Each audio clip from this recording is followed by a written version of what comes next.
Naisip mo ba kung bakit ang ilang mga tao ay tila maswerteng may pera, habang ang iba ay nagpupumilit na isara ang mga account sa pagtatapos ng buwan, kahit na nagtatrabaho ng walang tigil? Ang sagot ay hindi pagkakataon, ngunit sa isang hanay ng mga prinsipyo, karunungan at gawin na ipinapadala mula sa henerasyon hanggang sa henerasyon. Sa kulturang Hudyo, halimbawa, ang matalinong pamamahala sa pananalapi ay nakikita bilang isang anyo ng paggalang sa sarili at iba pa, hindi sa kasakiman, ngunit sa pamamagitan ng disiplina at diskarte. Dahil bata pa ako, narinig ko ang sinabi ng aking lola na ang pera ay tulad ng tubig. Kung hindi mo alam kung paano ito idirekta, tatakbo ito sa pagitan ng iyong mga daliri. Sa oras na ito, hindi ko maintindihan ang kahulugan nito, ngunit ngayon alam ko na ang pariralang ito ay nagbubuong ng isang pilosopiya ng buhay. Sa aking pamilya, ang pag-uusap tungkol sa pera ay hindi pa nababanggit. Sa kabaligtaran, nalaman natin na ang tunay na kayamanan ay hindi lumitaw ng hindi sinasadya, ngunit itinayo ito sa pamamagitan ng mga malay na pagpipilian at maayos na mga gawi. Maraming mga tao ang naniniwala na ang pagyaman ay isang bagay ng swerte, nanalo ng loterya o paghahanap ng perpektong pagkakataon. Ngunit ang katotohanan ay naiiba, ang kayamanan ay ipinanganak sa paraang iniisip at kumilos. Ang pagkakaiba sa pagitan ng mga umunlad at na nakatira sa pisilin ay nasa isang pag-ugali, ang mayamang kontrol ng pera, habang ang mahihirap ay kinokontrol ng kanya. Ito ay simple, ngunit ang pagkakaiba na ito ay nagbabago sa lahat. Ngayon, ibabahagi ko sa iyo ang 15 mga prinsipyo na napansin ko sa pagsasanay. Inilapat ko ito sa aking buhay at nakita ko ang pagbabago ng katotohanan sa pananalapi ng maraming tao. Hindi sila mga abstract na teorya, ngunit ang mga konkretong aralin na nagtuturo sa iyo kung paano lumikha ng pangmatagalang kayamanan, makikinabang sa iyo at sa iyong pamilya ng mga dekada. At para maunawaan mo ang kapangyarihan ng mga ideyang ito, ibubunyag ko ang isang pangunahing lihim mula ngayon, ang disiplina ay nagkakahalaga ng higit pa sa talento, at ang pamumuhunan sa iyong sarili ay nagbubunga ng higit pa sa anumang pinansyal na aplikasyon. Maaari kang magtataka, gumagana ba talaga ito? Maaari kong garantiya. Nakita ko ang mga ordinaryong tao, nang walang mga espesyal na kontak o regalo, binabago ang kanilang buhay sa pamamagitan ng pag-ampon ng mga alituntuning ito. Nagsisimula ang lahat sa isang pagbabago ng mindset. Tingnan ang mga pagkakataon kung saan nakikita ng iba ang mga problema at tinatrato ang pera bilang isang tuol, hindi bilang isang pagtatapos sa sarili nito. Ang mga 15 alituntunin na ito ay hindi mga formula ng magic, ngunit napatunayan ang mga diskarte sa oras.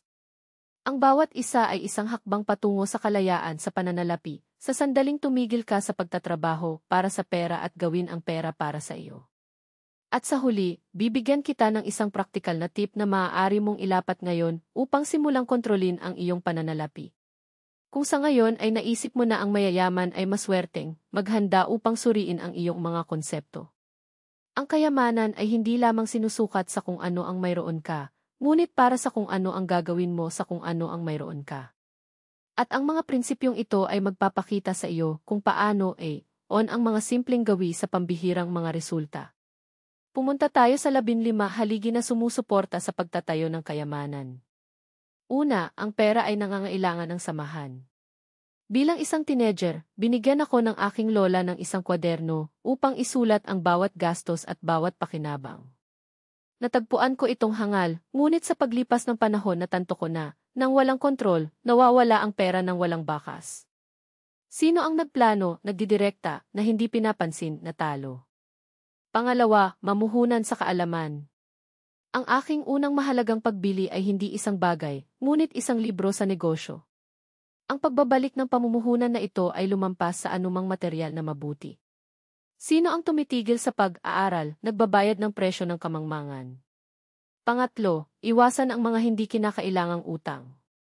Isang kakilala na hiniram upang bumili ng isang bagong cellphone. Makalipas ang isang taon, nagbabayad pa rin ng interes para sa isang lipas na aparato. Ang mga utang ay may katuturan lamang kung bumubuo sila ng mas maraming kayamanan, kung hindi man, sila ay mga alon na nakakulong. Pang-apat, mag-isip sa katagalan. Ang aking mga magulang ay hindi lamang nagplano para sa susunod na taon, ngunit para sa mga susunod na henerasyon. Ang mga solidong pamumuhunan ay mabagal upang magbunga, ngunit tiyakin ang katatagan sa hinaharap. Ikalima, ang pasensya ay isang kabutihan. Maraming sumuko ng mga proyekto dahil hindi nila nakikita ang mga agarang resulta. Ang tunay na kayamanan ay kabilang sa mga nagpapatuloy, kahit na ang landas ay tila mabagal. Ika-anim, magsimula ng maliit, ngunit magsimula. Ang aking unang negosasyon ay may kaunting pera, ngunit ang bawat matagumpay na hakbang ay nagbigay sa akin ng karanasan at kumpiyansa. Ang kapital ay unti-unting itinayo, hindi magdamag. Ikapitong, tingnan ang higit pa sa mga pagpapakita. Sa mga oras ng krisis, marami ang nakakakita lamang ng mga paghihirap. Natuto akong kilalanin ang mga pagkakataon na bumili ng mga ari-arian sa mababang presyo o pagsisimula ng mga bagong pakikipagsapalaran. Ang pera ay pinapaboran kung sino ang matulungin. 8. Tumutok sa paglikha ng halaga. Sa aking unang negosyo, naintindihan ko. Iyon, kung ang produkto ay pakinabang, ang kita ay natural na darating. Ang mga tumatakbo pagkatapos ng pera ay madalas na mawala kahit na mayroon na sila. Ika-9, magtipon ng mga assets, hindi gastos. Ang kayamanan ay hindi sweldo, ngunit equity, real estate, pamumuhunan, negosyo na bumubuo ng pasibo na kita. Ang una kong karanasan ay ang pagbili ng isang apartment upang magrenta, ngayon, nagbubunga siya at mga halaga. Ika-10, magtanong ng gabay. Palagi akong humingi ng payo mula sa mga nakamit na ng tagumpay. Marami ang nag-iisip na ito ay kahinaan, ngunit natututo ang sambong mula sa kung sino ang nakakaalam. At ito lamang ang mga unang hakbang. Ang bawat isa sa mga alituntuning ito ay isang piraso ng isang palaisipan na, kapag naka-mount, ay nagpapakita ng paraan sa kalayaan sa pananalapi. Ang natitirang kwento at ang pangwakas na tip na magbabago ng iyong relasyon sa pera, malalaman mo sa buong paglalakbay na ito. Manatili sa akin, dahil kung ano ang pupunta sa unahan ay maaaring magbago ng iyong account sa bangko, hindi lamang, ngunit ang iyong paraan upang makita ang mundo. Alamin mula sa karanasan ng iba upang hindi ulitin ang parehong mga pagkakamali. Ito ang isa sa mga pinakamalaking bentahe ng mga nag-aaral ng tagumpay, makatipid ng oras, enerhiya at mapagkukunan. Bakit natitisod sa parehong mga bato kung ang iba ay tinapakan ang daan bago ka? Panuntunan 11, paghiwalayin ang mga gastos at kita. Ang aking ina ay nagkaroon ng isang simple, ngunit malakas na ugali. Ibinahagi niya ang lahat ng pera na napunta sa 3 malinaw na kategorya, mahahalagang gastos, pamumuhunan at paglilibang. Ang pamamaraang ito ay hindi tungkol sa paghihigpit, ngunit tungkol sa kalinawan. Kapag alam mo mismo kung saan pupunta ang bawat tunay, iwasan ang paggastos ng higit sa magagawa nito at lumilikha ng silid para sa kung ano ang talagang mahalaga.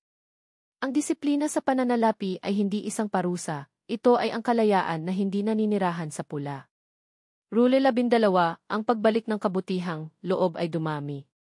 Mayroong isang millennial na prinsipyo sa mga mamamayan na namamayani sa sining ng kasaganaan, tulungan ang iba, magbahagi ng kaalaman at mapagkukunan.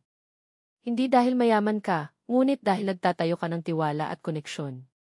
Nakita ko ito sa pagsasanay, sa pamamagitan ng pagpapalawak ng aking kamay sa mga kaibigan, pamilya, o kahit na mga estranghero kung may payo, isang pagkakataon, o mga material na suporta na bukas na walang mabibili na pera. Ang madiskarteng kabutihang loob ay hindi bulag na kawanggawa, ito ay namumuhunan sa mga relasyon na sa hinaharap ay maaaring maging pakikipagsosyo, negosyo o kahit na mga pangangalaga sa mga mahirap na oras. Rule 13, alamin kung paano pamahalaan ang mga panganib. Gusto ng pera ang pagkalkula, hindi taya. Hindi ko inilalagay ang lahat ng aking mga ekonomiya sa isang solong negosyo o pamumuhunan. Ang mapamamahalaan na peligro ay nangangahulugang 3 bagay. 1. Pag-iba, huwag depende sa isang solong mapagkukunan ng kita. 2. Pagtatasa, bago mamuhunan, maunawaan ang mga kalamangan, kahinaan at paglabas ng emerhensya. 3. Maliit na pagsubok sa scale, magsimula sa mga halaga na hindi ikompromiso ang iyong mga pag-aari. Nakita ko ang mga maliliit na tao na nawala ang lahat sa pamamagitan ng hindi papansin ang panuntunang ito. Ang isang solong pagkakamali ng walang network ng kaligtasan ay maaaring magtanggal ng mga taon ng trabaho. Ang mga taong namumuno sa sining ng kinakalkula na peligro ay nagtatayo ng kapalaran ng walang takot sa pagkakatitis. Panuntunan 14 na, maghanap ng mga mapagkukunan ng kita na patuloy. Ang mga mayayaman ay hindi nakasalalay sa isang sweldo o isang solong negosyo. Ang aking maunlad na kaibigan ay may isang bagay sa karaniwan, palagi silang lumilikha. Namuhunan sila sa real estate, bukas na magkatulad ng mga kumpanya, nagkakaroon ng kumikitang mga kasanayan, o galugarin ang mga niche sa merkado. Ang pera ay tulad ng tubig, kailangang mag-ikot. Ang mga nag-iiwan sa kanya na nakatayo sa isang account o isang solong panganib sa proyekto na nakikita siyang sumingao sa inflation o isang krisis. Rule 15, ang disiplina ay higit sa inspirasyon. Nakilala ko ang mga tao na puno ng mga ideya ng henyo na hindi nakuha sa papel. At nakilala ko ang iba na may limitadong mga mapagkukunan na nagtayo ng mga simpleng imperyo dahil kumilos sila araw-araw. Ang pagganyak ay dumadaan, ang disiplina permanenteng. Ang isang maliit na buwanang deposito ng pamumuhunan, isang araw na oras na pag-aaral sa merkado, isang update na worksheet sa paggastos, ang mga hindi nakikita na gawin na ito, sa paglipas ng panahon, lumikha ng mga nakikitang mga resulta. Ang bawat isa sa mga patakarang ito ay hindi teorya, ito ay karanasan sa buhay. Nakita ko ang mga pamilya na naging mga utang sa pamana, ang mga anak ng mga imigrante upang magtayo ng mga legacy at ordinaryong tao ay naging tuso na namumuhunan. Ang sikreto. Pareho ang application. Hindi mahalaga kung saan ka nakatira, kung magkano ang kikitain mo o kung saan ito aalis. Ang mahalaga ay nagsisimula ngayon sa kung ano ang mayroon ka. Sa susunod na bahagi, ipapakita ko kung paano kumonekta ang mga patakarang ito sa isang pinagsamang sistema na bumubuo ng mindset ng mga talagang nagpayaman. At bibigyan kita ng mga praktikal na tip para sa pag-apply bukas nang walang mga dahilan. Sapagkat ang kaalaman ng walang pagkilos ay tulad ng isang kotse na walang gasolina, maganda, ngunit hindi ito humahantong kahit saan. Sa ngayon, naglakbay kami ng isang paraan, mula sa pag-unawa sa lakas ng pera hanggang sa nangingibabaw. Ang 15 mga patakaran na dumarami ang kayamanan. Kung nakarating ka na sa puntong ito, nauna na sa 70% ng mga tao, dahil gusto mo talagang malaman. Pumunta tayo sa pangwakas na pananaw na gagawa ng lahat ng pagkakaiba. Isa, ang kayamanan ay nagsisimula sa isip. Kilala ko ang mga taong nakakuha ng milyon at hindi pa naging mayaman. Bakit? Dahil nalito sila sa pagkakaroon ng pera upang malaman kung paano gamitin ito. Ang pera ay isang tool at tulad ng anumang tool, nangangailangan ito ng kasanayan. Ang mga hindi natutong mamuhunan, makatipid at protektahan ang kanilang mga arian ay nakasalalay upang restart ang bawat krisis. 2, disiplina pagganyak. Mura ang mga ideya, pagpatay hindi. Ang pagganyak ay nawawala, ang nakagawi ang hindi. Ang mga nagtatayo ng kapalaran ay hindi inaasahan na inspirasyon na kumilos. Magplano, mamuhunan at ulitin kahit nasa masamang araw. Ang aking mga lolo't lola ay hindi mayaman sa magdamag. Nagtanim sila, nahulog at ani ng mga dekada. 3, ang matalinong kabutihang loob ay nagbubukas ng mga pintuan. Tulong, ibahagi, bumuo ng mga relasyon, ngunit matalino. Hindi ito tungkol sa pagbibigay ng lahat, ngunit sa paglikha ng halaga sa iba. Nakita ko ang mga negosyante na nakakakuha ng mga kontrata, pakikipagsosyo at kahit natulong sa mga simpleng kritikal na sandali dahil mapagbigay sila sa tamang oras. Ang pera ay nagpapalipat, lipat kung saan may kumpiyansa. 4, pamahalaan ang mga panganib bilang isang profesional. Ang kayamanan ay hindi lamang upang manalo, hindi ito talo. Nakita ko ang mga kabataan na nagmamana ng mga kapalaran at masira sa loob ng 2 taon dahil sa kawalan ng pagpaplano. Ang iba, na may kaunti, ay lumaki dahil iba sila, nagsaliksik at iniiwasan ang mga traps. Ang isang mabuting mamumuhunan ay hindi natatakot sa panganib, pinangungunahan niya siya. Ang lihim na walang nagsasabi, magsimula ngayon. Huwag asahan na tataas ang sweldo, mapapabuti ang ekonomiya o ang tamang oras. Ang tamang oras ngayon. Isulat ang iyong paggasta sa loob ng 1 linggo.